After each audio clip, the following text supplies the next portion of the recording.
मंत्रीगणों तथा सेवकों ने महाराज की आज्ञानुसार श्यामकर्ण घोड़ा चतुरंगिनी सेना के साथ छुड़वा दिया।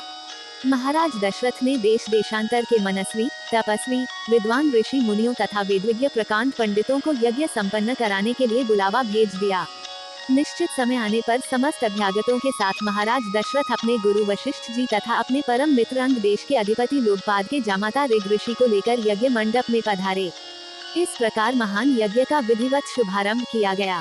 संपूर्ण वातावरण वेदों की ऋचाओं के उच्च स्वर में पाठ से गूंजने तथा समिधा की सुगंध से महकने लगा। समस्त पंडितों, ब्राह्मणों, ऋषियों आदि को यथोचित धन धान्य, गौ आदि भेंट करके सादर विदा करने के साथ यज्ञ की समाप्ति हुई। राजा दशरथ ने यज्ञ के प्रसाद चरा को अपने महल में ले जाकर अपनी तीनों रानियों में वितरित कर दिया। प्रसाद ग्रहण करने के परिणाम स्वरूप परमपिता परमात्मा की कृपा से तीनों रानियों ने गर्भ धारण किया।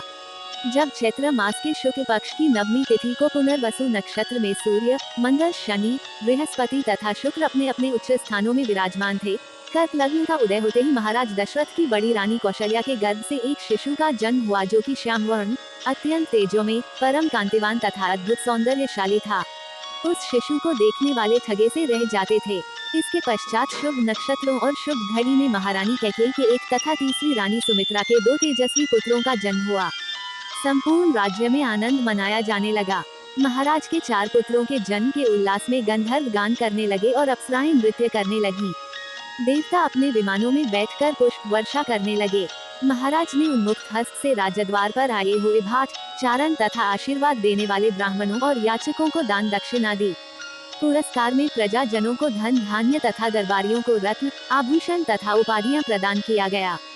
चारों पुत्रों का नामकरण संस्कार महर्षि वशिष्ठ के द्वारा कराया गया तथा उनके नाम रामचंद्र, भरत, लक्ष्मण और शत्रुघ्न रखे गए। आयु बढ़ने के साथ ही साथ रामचंद्र गुणों में भी अपने भाइयों से आगे बढ़ने तथा प्रजा में अत्यंत लोकप्रिय होने लगे।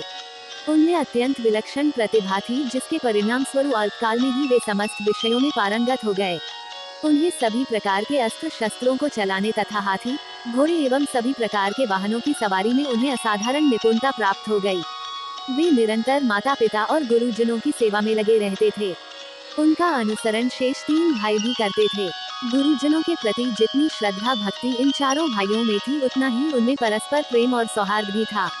महाराज दशरथ का हृदय अपने चारों पुत्रों को देखकर गर्व और आनंद से भर उठता।